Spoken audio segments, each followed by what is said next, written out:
ሰላም ጤና ይስጥልኝ እንደምናችሁ። በዛሬው ቪዲዮ የ12ኛ ክፍል ተማሪዎች ውጤት መቀነስ ወይም የሚያልፉ ተማሪዎች ቁጥር መቀነስ ምክንያት ምን እንደሆነ አንድ ጥናት አመላክቷል።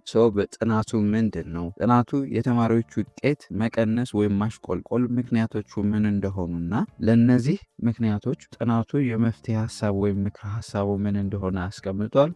ጥናቱን ማን እንዳጠናው፣ ይህን ያክል ተማሪ የሚወድቅበት ምክንያቶቹ ምን እንደሆኑና ጥናቱ ያስቀመጠው የመፍትሄ ሀሳብስ ምን ይመስላል የሚለውን የምነግራችሁ ይሆናል። እስከ መጨረሻው ድረስ አብራችሁን ቆዩ። ከመጀመራችን በፊት ግን ለዚህ ዩቲዩብ ቻናል አዲስ የሆናችሁ ሰብስክራይብ በማድረግ ቤተሰብ የሆኑ ፋሚሊ የሆናችሁ ቪዲዮውን ላይክ፣ ሼር እንዲሁም አስተያየት ካላችሁ ኮሜንት እያደረጋችሁ አበረታቱን። ወደ ቪዲዮ እንሂድ። በዩኒቨርሲቲዎች እየተሰጠ የሚገኘው የ12ኛ ክፍል መልቀቂያ ፈተና ወይም ኢንትራንስ ኤግዛም በሁለተኛ ደረጃ ትምህርት ቤቶች እንዲሰጥ ተጠየቀ። በዩኒቨርሲቲዎች የሚሰጠው ኢንትራንስ ኤግዛም በሁለተኛ ደረጃ ወይም በሃይስኩል ትምህርት ቤቶች እንዲሰጥ ነው የጠየቀው። የፖሊሲ ጥናት ኢንስቲትዩት በኢትዮጵያ መልቀቂያ የብሔራዊ ፈተና ውጤት የቅርብ ጊዜ ተለዋዋጭ ግምገማ በሚል ርዕስ ለአንድ ዓመት የቆየ ጥናት ውጤት ይፋ አድርጓል። እንግዲህ ጥናቱን ያጠናው የፖሊሲ ጥናት ኢንስቲትዩት የሚባል ተቋም ነው። እንግዲህ ጥናቱ የፈጀው ለአንድ ዓመት ነው። ኢንስቲትዩት ካቀረባቸው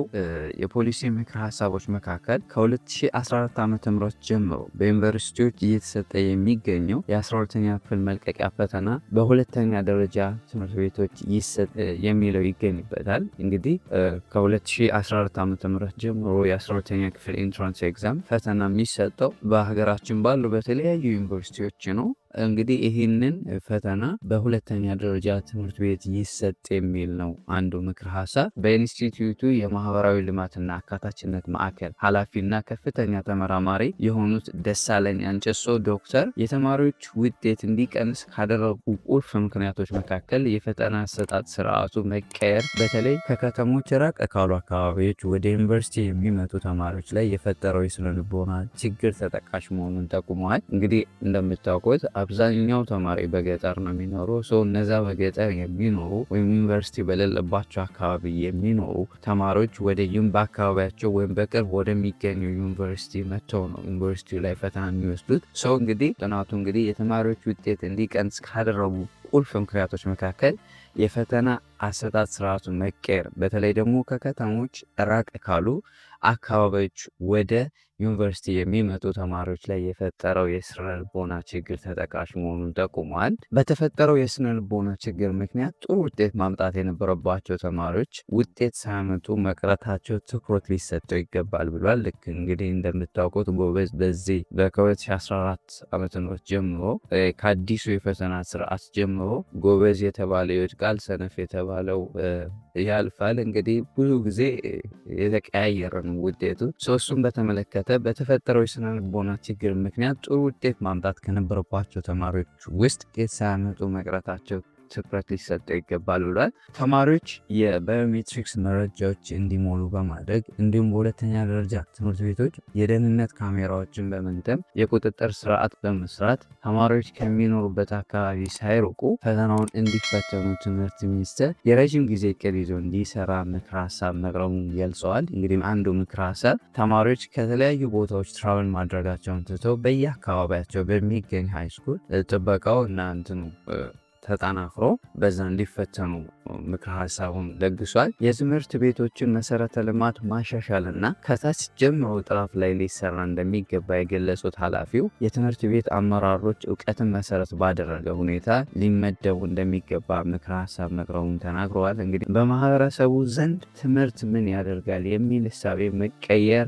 ላይ አጽንኦት ሰጥቶ የለውጥ ስራ መስራት ይገባል የሚለውን በጥናቱ ላይ ምክር ሀሳብ መሆኑን ጠቅሷል። ጥናቱ ያካለለው ጥናቱ ብዙ ቦታዎችን ተዘዋውሯል። ግን ጥናቱ በጸጥታ ችግር ምክንያት የአማራና የኦሮሚያ ክልሎችን እንዳላካተተ ተገልጿል።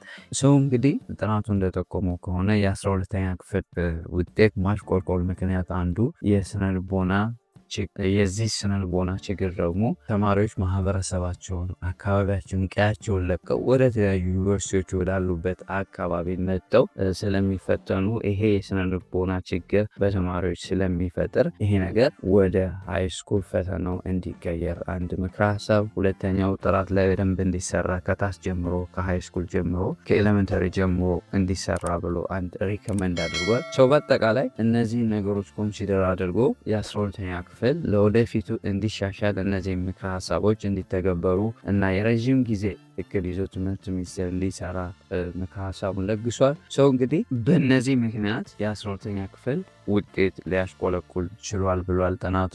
ጥናቱ ይህንን ይመስላል። ከዚህ ጥናት በመነሳት የዘንድሮ የ12ኛ ክፍል ኢንትራንስ ኤግዛም ፈተና ተፈታኞች በሙሉ ምን ትማራላችሁ የሚለውን ስናይ እንግዲህ ጥናቱ እንዳስቀመጠው ለ12ኛ ክፍል ኢንትራንስ ኤግዛም ውጤት ማሽቆልቆል ዋናው ምክንያት ብሎ ያስቀመጠው የስነልቦና ችግር ነው። ተማሪዎች ወደ ዩኒቨርሲቲዎች ለፈተና ወደ ዩኒቨርሲቲዎች በሚሄዱበት ወቅትና ዩኒቨርሲቲዎች ውስጥ የሚያጋጥማቸው የስነልቦና ችግር ለፈተና ውጤታቸው ማሽቆልቆል ምክንያት ነው ብሎ አስቀምጧል። እናንተም እንግዲህ በምትፈተኑበት ወቅትና ወደ ዩኒቨርሲቲዎች በምትሄዱበት ወቅት ስነ ልቦናችሁ ላይ በደንብ መስራት ያስፈልጋል ማለት ነው። ስነ ልቦናችሁ ላይ በመስራት ውጤታችሁን ማሻሻል ትችላላችሁ ብሏል። እንግዲህ ጥናቱ በአጠቃላይ ጥናቱ እነዚህን ምክረ ሀሳቦች አስቀምጧል። ከጥናቱ በመነሳት የእናንተን ምክረ ሀሳብ በ12ኛ ክፍል ኢንትራንስ ኤግዛም ፈተና ዙሪያ የእናንተን ምክረ ሀሳብን ኮሜንት ሴክሽን ላይ ማስቀመጥ ትችላላችሁ። በሌላ ጠቃሚ ቪዲዮ እስክንገናኝ ለሀገራችን ሰላም፣ ፍቅር፣ አንድነት ይስጠን። ፔስ